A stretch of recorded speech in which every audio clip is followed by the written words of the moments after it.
Hello, this is John with Anthem Business Solutions, and today we're going to go over discounts. There's a couple different ways to do discounts. You have an item discount, which is where you just want to discount one particular item, or you can discount a whole meal. Let me just add a few more things onto here. Ticket.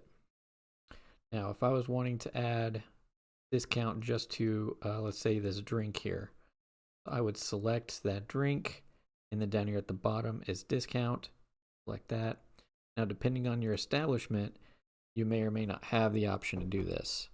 A lot of times with our establishments, we try to at least set up some type of open item discount where you can do just a manual discount. In this case, I've got a senior discount, an open discount, and a free promo discount. So if I was wanting to do an open percent, I would go in here and I have the choice between either dollar or percent. So if I just wanted to do 100% on this item, I would put in the 100. I would make sure that the percent is highlighted, and then I would hit apply. Either that or I got to do the $2.99 and hit the dollar sign. I hit apply. I also don't know if you noticed or not, but there was, go ahead and remove the discount. There was an option. Also put in a description. So that may or may not be required by your manager or owner. But if it is, that's where you do that. Now, the other way to do a discount is in the checkout screen and then adjustment.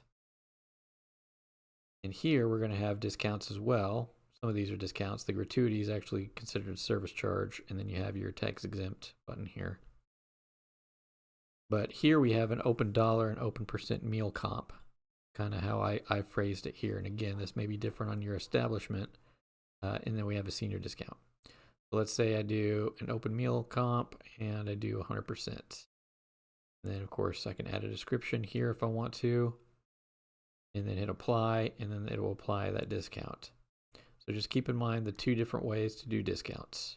That's all there is to this video. Thanks for watching. Want to stay up to date on the latest tips and tricks? Don't forget to click the subscribe button and hit the bell icon.